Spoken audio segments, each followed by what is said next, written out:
Ito yung ginagawa ko kapag ako nagkakating ng tiles na ang gamit ko. Itong grinder na may balang pangkating ng tiles. Dito sa drum, nilalagyan ko siya ng pangsangga rito tsaka tubig. Para pag kinating ko itong tiles ay hindi siya maalikabok.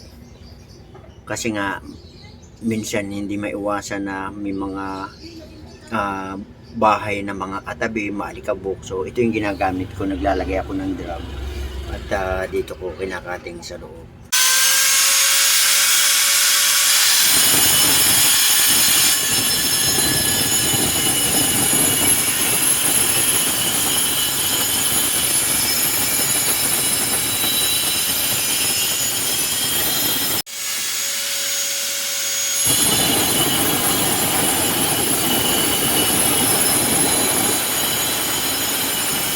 Ayun, isinal ko lang, dagdag kaalaman.